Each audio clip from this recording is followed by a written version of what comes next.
ஜோதிடத்தை நாடி வந்த அன்பு நேயர்களுக்கு வணக்கமுங்க.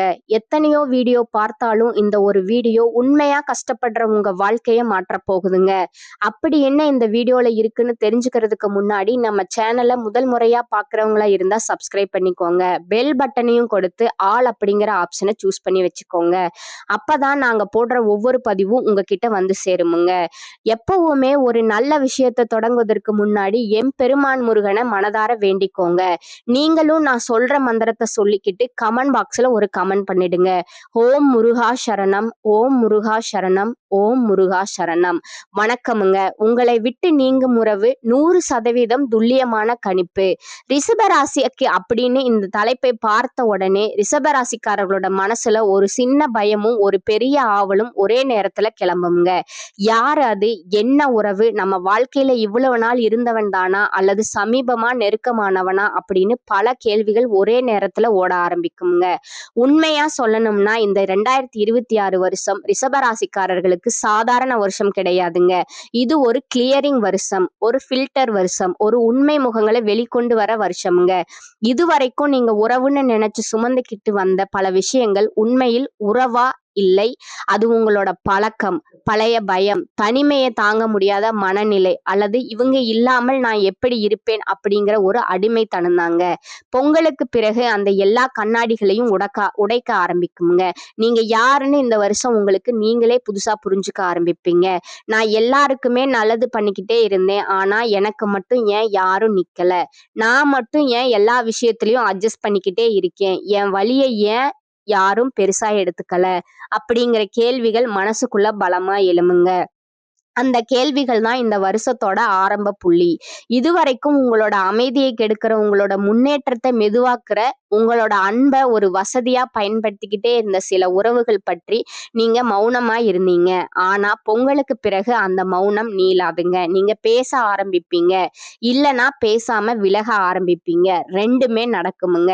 இந்த வீடியோ முழுக்க கவனிச்சு பாருங்க. ஏன்னா இந்த காலகட்டத்துல இந்த பிரிவு தெளிவா உருவாகும். அது சண்டையோட வருமா இல்ல அமைதியா நடக்குமா, அந்த உறவு நீங்கினதுக்கு அப்புறம் உங்க வாழ்க்கையில் என்ன மாதிரியான மாற்றங்கள் வரப்போகுது, மனசு எப்படி லைட்டா மாறப்போகுது, அந்த உண்மையான பதிலை நான் இறுதியில் தெளிவா சொல்ல போறேங்க. அதனால கடைசி வரைக்கும் ஸ்கிப் பண்ணாம பாருங்க. ரிஷபராசிக்காரர்களே, ஒரு விஷயத்தை எப்படினாலும் தெளிவா புரிஞ்சுக்கோங்க. நீங்க இந்த வீடியோவை எந்த வயசுல இருந்து பார்த்தாலும் சரி, எந்த நிலையில் கேட்டாலும் சரி, ஜோதிடம் எப்போதும் உங்களை இப்படித்தான் நடக்கும் என்று கட்டாயப்படுத்தக் கூடாதுங்க. ஜோதிடம் என்ன சொல்லுதுன்னா, இந்த காலத்துல இந்த மாதிரியான அனுபவங்கள் வர வாய்ப்பு இருக்கு, இந்த மாதிரி தடைகள் இருக்கலாம், இந்த மாதிரி மாற்றங்கள் நடக்கலாம், அவ்வளவுதான். அது உங்க வாழ்க்கையை நடத்த வரல, உங்க முயற்சியை நிறுத்த சொல்ல வரல. அதனாலதான் ஒரு விஷயத்த மனசுல நல்லா வச்சுக்கோங்க. ஜோதிடம் வழிகாட்டும் வாழ்க்கையை நீங்க தான் நடத்தணும். ரிஷபராசிக்காரர்களே, சில நேரம் நீங்க சுத்தி பார்த்தா இந்த மாதிரி தோணும், இவன் எவ்வளவு வசதியா இருக்கான், அவன் வாழ்க்கை எவ்வளவு நல்லா இருக்கு, நமக்கு மட்டும் ஏன் எதுவுமே மாற மாட்டேங்குது, இந்த மாதிரி எண்ணங்கள் வருதுனால அதுல தப்பே இல்லைங்க. ஆனா அந்த எண்ணத்துல நீங்க நீண்ட நேரமா நிக்க கூடாது. ஏன்னா நீங்க பாக்குற வெளிப்புறமான வசதிக்கு பின்னால அவர்களோட உழைப்பு இருக்கும், முயற்சிகள் இருக்கும், பொறுமையும் இருக்கும். அதை நம்ம வெளியில இருந்து பார்க்க முடியாது. இன்னொரு விஷயம், நிறைய பேர் வேலை இல்ல, வேலை கிடைக்கல அப்படின்னு சொல்றீங்க. உண்மை என்னன்னா, அந்த வேலைகள் இருக்கு, வாய்ப்புகளும் இருக்கு. ஆனா அது நம்ம கனவு வேலை மாதிரி உடனே இருக்காது. அதுக்காக எதுவும் செய்யாம நிக்க கூடாது. இப்ப கிடைக்கிற வேலை சின்னதாக இருந்தாலும் அதை மரியாதையோடு செய்யுங்க. அதிலிருந்து தான் அடுத்த படி வரும். அதிலிருந்து தான் உங்க அனுபவம் உருவாகும். அதே நேரத்தில் உங்க கனவு வேலைக்கான முயற்சியை நிறுத்தாதீங்க. ரெண்டையும் ஒன்றா கொண்டு போங்க. ரிஷபராசிக்காரர்களே, முக்கியமான ஒரு விஷயம், யாரையும் உங்க வாழ்க்கைக்கான ஆதாரமாக வச்சுக்காதீங்க. யாராவது செய்வாங்க, யாராவது காப்பாத்துவாங்க, யாராவது கை கொடுப்பாங்க, இந்த மாதிரி எதிர்பார்ப்பு நம்ம மனசை மெதுவா சோர்வடைய வைக்குமுங்க. உங்களுக்குன்னு ஒரு வழி கண்டிப்பா இருக்கு. அது மற்றவர்களோட வழி மாதிரி இருக்கணும்னு அவசியம் இல்லை. சில நேரம் சோர்வு வரும், மனசு உடையும், இதெல்லாம் போதுமா அப்படின்னு தோணும். அந்த நேரத்துல ஒரு விஷயத்த தெளிவா நினைச்சுக்கோங்க. சோர்வு வந்தது தோல்வி இல்லைங்க, முயற்சி நிறுத்தினால்தான் தோல்வி. எப்போதும் உங்களை திசை திருப்ப விஷயங்கள்ல போகாதீங்க. அவசர முடிவுகள், தவறான பழக்கங்கள், சின்ன சந்தோஷத்துக்காக பெரிய வாழ்க்கையை பாதிக்கிற பாதைகள், இதையெல்லாம் ஒரு நாளைக்கு சுகமா தோணலாமுங்க. ஆனா நீண்ட காலத்துல வாழ்க்கையில வாழ்க்கையை இது உடைக்குமுங்க. வீட்ல உங்க கூட இருக்கிற பெரியவர்களுக்கு எப்பயும் மரியாதை கொடுங்க. அது சும்மா ஒரு பழக்கம் இல்லைங்க. அது உங்க வாழ்க்கையில ஒரு பாதுகாப்புங்க. வீட்டுக்குள்ள மனசு நல்லா இருந்தா வெளியில எவ்வளவு கஷ்டம் வந்தாலும் நீங்க தாங்க முடியுங்க. இன்னொரு விஷயம் முக்கியம், ஜோதிடத்துல அதிர்ஷ்டம் வருமுங்க. இந்த நேரத்தில் எல்லாம் நடக்கும் என்று சொல்றத கேட்டு உங்க முயற்சியை நிறுத்தாதீங்க. அதிர்ஷ்டம் கண்டிப்பா வருமுங்க. ஆனா அது முயற்சி பண்றவங்களுக்கு தான் பலன் தருமுங்க. உழைப்பு இல்லாம அதிர்ஷ்டம் மட்டும் வாழ்க்கைய மாற்றாது. இந்த வீடியோவை முழுசா பாருங்க. அதுல உங்க வாழ்க்கையில நீங்க எங்க தவறு செய்றீங்க என்ற சில இடங்களாவது கண்டிப்பா புரியும். அத கவனிங்க, அத நிறுத்துங்க. மற்றும் மாற்றம் அங்கிருந்து தான் ஆரம்பிக்குமுங்க. ரிஷபராசிக்காரர்களுக்கு எல்லாம் நல்லதாத்தான் நடக்கும். ஆனா நீங்க முயற்சி பண்ணணும். நம்பிக்கைய கைவிடக்கூடாது. உங்கள குறை சொல்லிக்கிட்டே இருக்கக்கூடாது. நல்லது மெதுவா வரும். ஆனா நிச்சயமா வரும். அது வரைக்கும் நீங்க உங்கள விட்டுடாதீங்க. இந்த வீடியோவை முடிவு வரை கேட்டால் உங்களுக்கு 3 விஷயங்கள் தெளிவாக புரியும். இதுவரைக்கும் உங்க வாழ்க்கை ஏன் ஒரே மாதிரி நகர்ந்துகிட்டே இருந்தது? அல்லது ஏன் சில விஷயங்கள் நடக்காமல் நின்று போனது? எந்த வருடங்களில் எந்த மாதிரியான அழுத்தங்கள், தாமதங்கள், குழப்பங்கள் உங்கள் வாழ்க்கையில் வந்தது?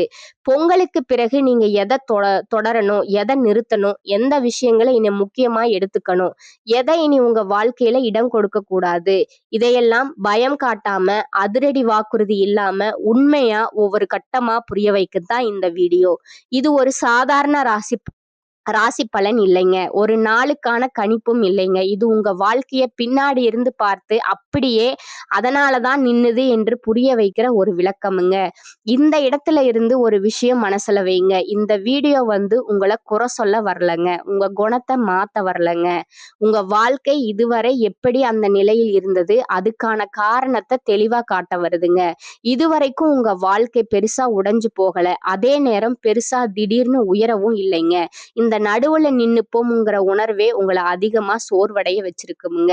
எல்லாம் சரியாதான் இருக்கு. ஆனா ஏதோ மிஸ் ஆகுற மாதிரி இருக்கு. இந்த உணர்வு உங்களுக்கு ரொம்ப பரிச்சயம். இந்த வீடியோல நம்ம பார்க்க போறது எந்த இடத்துல நீங்க நீண்ட காலம் நின்னுட்டீங்க, எங்க மாற்றம் தேவையாக இருந்தும் நடக்கல, அது கிரக காரணமா, நம்ம பழக்கங்களா, அல்லது இரண்டும் சேர்ந்து வந்ததா? இதையெல்லாம் வருடமா ஒவ்வொரு கட்டமா பேச போறோம். அதனால இந்த வீடியோவை அவசரமா கேட்க வேண்டாம். பின்னணி சத்தமா கூட வைக்க வேண்டாம். இது அமைதியா கேட்க வேண்டிய ஒரு வீடியோங்க. இப்போ இதுக்கப்புறம் நாம ஆரம்பிக்க போறது முதல் முக்கியமான பகுதி, ரிஷபராசிக்காரர்களின் வாழ்க்கை இதுவரை ஏன் இப்படியே நகர்ந்தது, கிரக காரணம் என்ன, எந்த வருடங்களில் முக்கியமான மாற்றங்கள் நடந்தது, அதிலிருந்து மெதுவாக ஒவ்வொரு விஷயத்தையும் தெளிவாக பார்க்க ஆரம்பிக்கலாமுங்க. உங்கள் வாழ்க்கையின் கடந்த கால ஓட்டத்தை கவனித்து பார்த்தால் சில வருடங்கள் மிக முக்கியமானதாக தெரியும். பல புதிய முயற்சிகளை தொடங்கினீர்கள். ஆனால் அவை அனைத்தும் எதிர்பார்த்த வேகத்தில் வளரவில்லை. ஒரு பக்கம் குடும்ப பொறுப்புகள், இன்னொரு பக்கம் தொழில் முன்னேற்றம் என இரண்டுக்கும் இடையில் ஒரு பெரிய போராட்டமே நடந்திருக்கும். காலம் உங்களுக்கு ஒரு பாடத்தை கற்றுக் கொடுத்தது. காலம் நீங்கள் உயிருக்கு உயிராக நம்பிய சில மனிதர்கள் உங்க கஷ்ட காலத்துல ஒதுங்கி கொண்டதை இந்த நேரத்துல பார்த்திருப்பீர்கள். இதுதான் உங்கள் மனதிற்குள் முதல் கசப்பை உருவாக்கி இருக்கும். எவ்வளவு உழைத்தாலும் வருமானம் வந்தாலும் ஏதோ ஒன்று குறைகிறதே என்ற இயக்கம் உங்களை துரத்தி கொண்டே இருந்திருக்கும். இதற்கு முக்கிய காரணம் கிரகங்களின் சஞ்சாரம் உங்கள் ராசிக்கு சாதகமாக இல்லாததுதான். ஆனால் இப்போதைய கிரக நிலவரப்படி பொங்கலுக்கு பிறகு நிலைமை தலைகீழாக மாறப்போகுதுங்க. இதுவரை உங்கள் முன்னேற்றத்திற்கு தடையாக இருந்த நபர்கள் உங்களை விட்டு தானாகவே விலகுவார்கள். இது உங்களுக்கு முதலில் ஒரு இழப்பாக தெரிந்தாலும் நீண்ட கால அடிப்படையில் இது உங்களுக்கு கிடைத்த ஒரு மிகப்பெரிய விடுதலை என்பதை நீங்க உணர்வீங்க.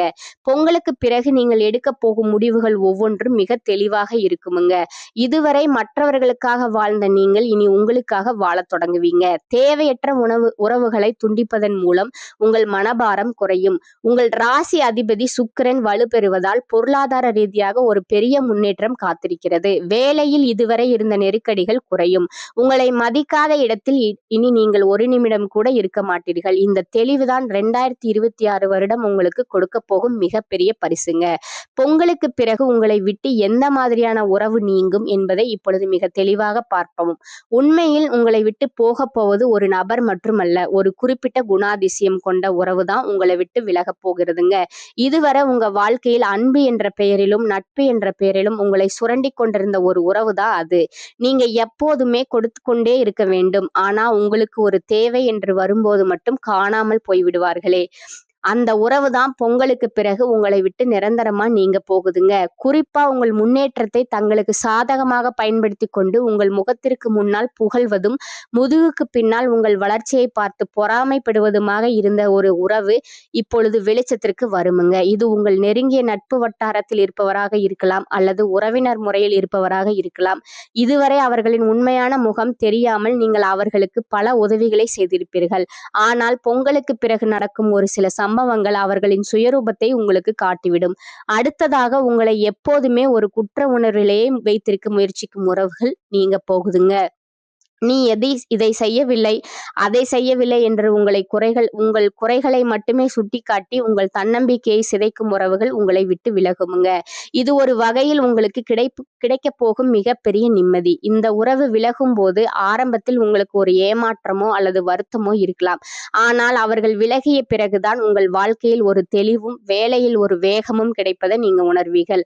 சுருக்கமாக சொன்னால் உங்கள் நேரத்தையும் உழைப்பையும் உறிஞ்சிக் கொண்டு பதிலுக்கு மன உளைச்சலை மட்டுமே பரிசாக கொடுத்த அந்த நச்சுத்தன்மை வாய்ந்த உறவு பொங்கலுக்கு பிறகு உங்கள் வாழ்க்கையை விட்டு வெளியேறும்.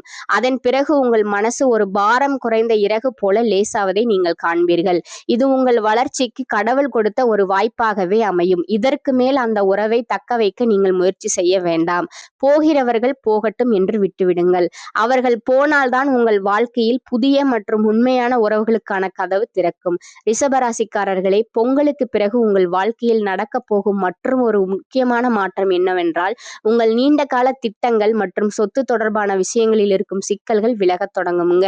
இதுவரை ஒரு வீடு வாங்க வேண்டும் அல்லது நிலம் வாங்க வேண்டும் என்று நீங்கள் போட்ட திட்டங்கள் ஏதோ ஒரு காரணத்தால் தடைபட்டு கொண்டே இருந்திருக்கும். ஆனால் பொங்கலுக்கு பிறகு கிரகங்களின் நிலையில் ஏற்படும் சாதகமான மாற்றத்தால் அந்த தடைகள் உடைபடும். குறிப்பாக உங்கள் ராசிக்கு 4ஆம் இடத்தில் இருக்கும் அழுத்தங்கள் குறைவதால் வீடு மாற்றம் அல்லது வீட்டை புதுப்பிக்கும் யோகம் உண்டாகும். வாகனங்கள் வாங்கும் முயற்சியில இருந்தவர்களுக்கு இந்த காலகட்டம் மிகவும் கையாண்டதாக அமையும். பொருளாதார ரீதியாக பார்த்தால் இதுவரை நீங்கள் செய்த சேமிப்புகள் கை கொடுக்க தொடங்கும். எதிர்பாராத இடத்திலிருந்து பணவரவு இருக்க வாய்ப்புள்ளது. குறிப்பாக உங்கள் உழைப்புக்கு ஏற்ற ஊதியம் கிடைக்கவில்லை என்று வருத்தப்பட்டவர்களுக்கு இந்த பொங்கலுக்கு பிறகு வேலையில் ஊதிய உயர்வு அல்லது பதவி உயர்வு கிடைக்க அதிக வாய்ப்பு இருக்கிறது. தொழில் செய்பவர்களுக்கு புதிய ஒப்பந்தங்கள் கையெழுத்தாகும். கூட்டாளிகளால் ஏற்பட்ட தொல்லைகள் நீங்கி தொழிலில் உங்கள் கை ஓங்கும். அடுத்ததாக உங்கள் குடும்ப வாழ்க்கையில் ஒரு பெரிய நிம்மதி பிறக்கும். கணவன் மனைவிக்குள் இருந்த கருத்து வேறுபாடுகள் மறைந்து ஒருவரை ஒருவர் புரிந்து கொள்ளும் சூழல் உருவாகும். பிள்ளைகளின் எதிர்காலம் குறித்து நீங்கள் கொண்டிருந்த கவலைகள் தீரும். அவர்களின் கல்வி அல்லது வேலைவாய்ப்பு தொடர்பாக நல்ல செய்திகள் வந்து சேரும். சுப நிகழ்ச்சிகள் தள்ளி போய்க் கொண்டே இருந்தவர்களுக்கு பொங்கலுக்கு பிறகு வீட்டில் கெட்டி மேளம் கொட்டும் சத்தம் கேட்கும். ஆன்மீக ரீதியாகவும் உங்களுக்கு ஒரு ஈடுபாடு அதிகமாகும். மன அமைதி தேடி நீங்கள் மேற்கொள்ளும் பயணங்கள் உங்களுக்கு ஒரு புதிய சக்தியை கொடுக்கும். உங்கள் குலதெய்வத்தின் அருள் முழுமையாக இருப்பதால் எதை பற்றியும் பயப்பட தேவையில்லை. நீங்கள் தொட்ட காரியங்கள் துலங்கும் காலம் இது. முக்கியமா பொங்கலுக்கு பிறகு உங்களது பேச்சில் ஒரு நிதானமும் முதிர்ச்சியும் தெரியும். தேவையற்ற வாக்குவாதங்களை தவிர்த்து அமைதியாக செயல்படுவதன் மூலம் பல பெரிய பிரச்சனைகளை நீங்கள் சுலபமாக கையாள்வீர்கள். ரிஷபம் முன்னேற்றமான இந்த காலகட்டம் இருக்க போகுதுங்க. ராசி அதிபதி சுக்கிரன் 9ஆம் இடமான பாக்கியஸ்தானத்தை நோக்கி செல்கிறார். எடுக்கும் முயற்சிகளில் படிப்படியான முன்னேற்றமும் முடிவில் வெற்றியும் உண்டாகும். எதிர்பார்த்த வெளிநாட்டு வேலை கிடைக்கும். சிலருக்கு வீடு மாற்றம், வேலை மாற்றம் செய்ய வேண்டிய சூழல் வரலாம். எதிர்பார்த்த வெளிநாட்டு குடியுரிமை கிடைக்கும். ஆன்மீக நாட்டம் அதிகரிக்கும். பெற்றோர்கள், பெரியோர்கள், முன்னோர்களின் நல்லாசிகள் கிடைக்கும். தந்தை மகன் உறவில் பாசமும் மனநிறைவும் உண்டாகும். குலதெய்வ அருளால் பூர்வீக சொத்து தொடர்பான பிரச்சனைகளும் சிக்கல்களும் தீரும். சௌக்கியமும் சுகமும் நோய் நிவர்த்தியும் உண்டாகும். திருமண யோகம் கைகூடி வரும். ஆரம்பத்தில் ஆடம்பர செலவுகளை குறைத்துக் கொள்வது நல்லது. உத்தியோகத்தில் இருப்பவர்களுக்கு வேலை பளு கூடுதலாக இருப்பதுடன் ஓய்வு நேரம் குறையும். அலைச்சல் மிகுந்த பயணங்களை தள்ளி வைப்பது நல்லது. நேரத்தை உயிருக்கு சமமாக மதிக்கும் ரிஷபராசி அன்பர்களே, நீங்கள் தனியாக இருக்க விரும்பாதவர்கள். இந்த காலகட்டம் எந்த ஒரு காரியத்திலும் சரியான முடிவுக்கு வர முடியாமல் இருந்த தடுமாற்றம் நீங்கும். மற்றவர்களின் கருத்துக்களை ஏற்றுக்கொள்ள முடியாத நிலை உண்டாகி அவர்களுடன் பகை ஏற்படலாம். சாமர்த்தியமாக எதையும் சமாளிக்கும் துணிச்சல் வரும். பண வரத்து திருப்தி தரும். எதிர்ப்புகள் குறையும். தொழில் வியாபாரத்தில் இருந்த போட்டிகள் குறையும். புதிய ஆர்டர்கள் பெறுவதில் தடுமாற்றம் உண்டாகும். எந்த வேலையை முதலில் கவனிப்பது என்ற குழப்பம் வருங்க. உத்தியோகத்தில் இருப்பவர்கள் டென்ஷனுடன் காணப்படுவார்கள். நீண்ட நாட்களாக இருந்து வந்த மனவேதனையில் இருந்து தெளிவான நிலை ஏற்படும். குடும்பத்தில் இருப்பவர்களின் செய்கைகள் உங்களது கோபத்தை தூண்டுவதாக இருக்கும். கணவன் மனைவிக்கிடையே கருத்து வேற்றுமை ஏற்படும். சிற்றின்பம் சுகம் குறையும். பிள்ளைகளுடன் அனுசரித்து செல்வது நல்லது. வாகனங்களில் செல்லும் போதும் பயணங்களின் போதும் கூடுதல் கவனம் தேவை. நண்பர்கள் உறவினர்களிடம் சிறு மனஸ்தாபங்கள் வரலாம். பெண்களுக்கு இந்த இக்கட்டான சூழ்நிலையும் மன உறுதியுடன் சமாளித்து வெற்றி காண்பீர்கள். எதிர்ப்புகள் நீங்கும். கலைத்துறையினருக்கு எந்த விவகாரத்தில் சிக்கினாலும் சாமர்த்தியமாக மற்றவரை முன்னிறுத்திதான் தப்பித்துக் கொள்ள வேண்டியிருக்கும். ராசிநாதன் சுக்கிரனின் சஞ்சாரத்தால் நல்ல பலன்களே வரும். எதிர்பார்த்த பணம் வந்து சேரும். விருந்து கேளிக்கை நிகழ்ச்சிகளில் பங்கேற்க நேரிடும். சாதுரியமான பேச்சின் மூலம் காரிய வெற்றி கிடைக்கும். அரசியல் துறையினருக்கு உங்கள் வளர்ச்சியில் இருந்த முட்டுக்கட்டைகள் நீங்கும். பயணங்கள் செல்ல நேரலாம். பண வரத்து திருப்தி தரும். கடினமாக உழைக்க வேண்டியிருக்கும். அதன் மூலம் நல்ல பலன்கள் கிடைக்கப் பெறுவீர்கள். மேலிடத்தின் கனிவான பார்வை உங்கள் மீது விழும். மாணவர்களுக்கு கல்வி பற்றிய கவலை ஏற்படும். டென்ஷனை குறைத்து பாடங்களில் கவனம் செலுத்தி படிப்பது நல்லது. இந்த காலகட்டத்தில் குடும்பத்தில் நிம்மதியும் மகிழ்ச்சியும் காணப்படும். பொருளாதார வசதிக்கு குறைவு எதுவும் இருக்காது. புதிய முயற்சிகள் எதிலும் ஈடுபட வேண்டாம். உடல் நலம் சீராகுங்க. மூன்றாவது நபர்களின் தலையீடு காரணமாக கணவன் மனைவிக்கிடையே கருத்து வேறுபாடுகள் ஏற்பட வாய்ப்புள்ளதால் பொறுமை அவசியமுங்க. இளைய சகோதரர்கள் மூலம் எதிர்பார்த்த காரியம் சாதகமாக முடியுமுங்க. வேலைக்கு விண்ணப்பம் செய்திருப்பவர்களுக்கு நல்ல நிறுவனத்தில் வேலை கிடைக்குமுங்க. வேலையில் இருப்பவர்களுக்கு பதவி உயர்வுடன் கூடிய சலுகைகள் கிடைக்குமுங்க. வியாபாரத்துறையில் இருப்பவர்களுக்கு எதிர்பார்த்ததை விடவும் விற்பனையும் லாபமும் சுமாராகத்தான் இருக்குமுங்க. வியாபாரத்தை விரிவுபடுத்த தேவையான வங்கி கடன் உதவி கிடைக்குமுங்க. குடும்பத்தை நிர்வகிக்கும் பெண்களுக்கு மனதுக்கு நிம்மதி உண்டாகுமுங்க. வீட்டில் சிறிய அளவில் சுப நிகழ்ச்சி நடைபெறக்கூடிய வாய்ப்பு உள்ளதுங்க. உங்களுடைய நட்சத்திர பலன்களை பார்க்கலாமுங்க. முதலாவதா கார்த்திகை 2, 3, 4ஆம் பாதங்க. இந்த காலகட்டத்துல புதியதாக வீடு வாகனம் நீங்க வாங்கலாமுங்க. பழைய வீட்டை புதுப்பிப்பதற்கும் சிறந்த காலமாக இது இருக்குதுங்க. பிறருடைய மனம் நோகும்படி வார்த்தைகளை வாங்கி குவிப்பீர்கள். உங்களை விட்டு பிரிந்த நண்பர்கள் ஒன்று சேருவாங்கங்க. 2ஆவதா இருப்பவங்க ரோகிணிங்க. இந்த மாதம் தொழில்ல வியாபாரம் முன்னேற்றமாக நடக்குமுங்க. லாபம் அதிகரிக்குமுங்க. புதிய தொழில் தொடங்கலாமுங்க. கூட்டு தொழில்ல லாபம் கிடைக்குமுங்க. நம்பிக்கை உகந்தவர்களாக பழகுவார்களுங்க.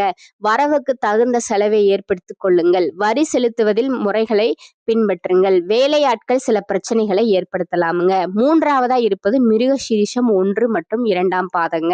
இந்த மாதம் உத்தியோகத்தில் இருப்பவர்கள் வேலைப்பளு குறைவால் மகிழ்ச்சியுடன் காணப்படுவீங்க. எதையும் செய்து முடிக்கும் சாமர்த்தியம் ஏற்படுமுங்க. வேலை பார்த்து கொண்டே உபத்தொழில் செய்பவர்களுக்கு லாபம் கிடைக்குமுங்க. இடமாற்றம் கிடைக்குமுங்க. எதிர்பார்த்த பதவி உயர்வு கிடைக்குமுங்க. உங்களுக்கு அதிர்ஷ்டமான கிழமைகள் என்னன்னு பார்த்தீங்கன்னா ஞாயிறு, திங்கள், புதன் மற்றும் வெள்ளிங்க. உங்களுக்கான பரிகாரம் சொல்றேன், நீங்க நோட் பண்ணிக்கோங்க. ஸ்ரீரங்கநாதரை வணங்கி வர பாவங்கள் நீங்குமுங்க. வாழ்க்கையில முன்னேற்றம் காணப்படுமுங்க. மேலும் நெய் தீபம் ஏற்று அம்பிகையை வழிபடுவது உங்களுக்கு நன்மையை தருமுங்க. ரிஷபராசியின் அதிபதி சுக்கிரன் என்பதால் நீங்கள் முதலில் செய்ய வேண்டியது மகாலட்சுமி வழிபாடுங்க. வெள்ளிக்கிழமைகள்ல அதிகாலையில குளித்துவிட்டு உங்கள் வீட்டில் இருக்கும் மகாலட்சுமி படத்திற்கு மல்லிகை பூ அல்லது தாமரை பூ சாற்றினை நெய் தீபம் ஏற்றி வழிபாடு செய்யுங்கள். லலிதா சமஸ்கரநாமம் அல்லது மகாலட்சுமி அஷ்டகம் கேட்பது உங்கள் வீட்டிற்குள் இருக்கும் எதிர்மறை ஆற்றலை நீக்கி நேர்மறை எண்ணங்களை உருவாக்கும். 2வது முக்கியமான பரிகாரம் உங்கள் குலதெய்வ வழிபாடு. பொங்கலுக்கு பிறகு வரும் ஒரு வளர்பிறை நாளில் உங்கள் குலதெய்வ கோவிலுக்கு சென்று அபிஷேகம் மற்றும் ஆராதனை செய்துவிட்டு வாருங்கள். நீண்ட நாட்களாக உங்கள் முன்னேற்றத்தை தடுத்து கொண்டிருந்த கண்ணுக்கு தெரியாத தடைகள் அனைத்தும் இந்த குலதெய்வ வழிபாட்டின் மூலம் விலகும். 3ஆவதாக நீங்கள் செய்ய வேண்டியது ஏழை எளியவர்களுக்கு இனிப்பு வழங்குவது. உங்கள் ராசிக்கு இனிப்பு தானம் செய்வது மிகவும் விசேஷமானது. குறிப்பாக சனிக்கிழமைகளில் துப்புரவு தொழிலாளர்களுக்கு அல்லது ஆதரவற்றவர்களுக்கு இனிப்பு கலந்த உணவோ அல்லது லட்டோ வழங்கினால் உங்களை சுற்றி இருக்கும் பொறாமை மற்றும் திருஷ்டிகள் நீங்குங்க. இந்த சேனல் உங்களுக்கு பிடிச்சிருந்தா லைக் பண்ணிக்கோங்க, ஷேர் பண்ணிக்கோங்க. அப்படியே உங்களுக்கு தெரிஞ்ச ஃப்ரெண்ட்ஸ் அண்ட் ஃபேமிலிக்கும் ஷேர் பண்ணிக்கோங்க. வாழ்க வளமுடன். நன்றி, வணக்கம்.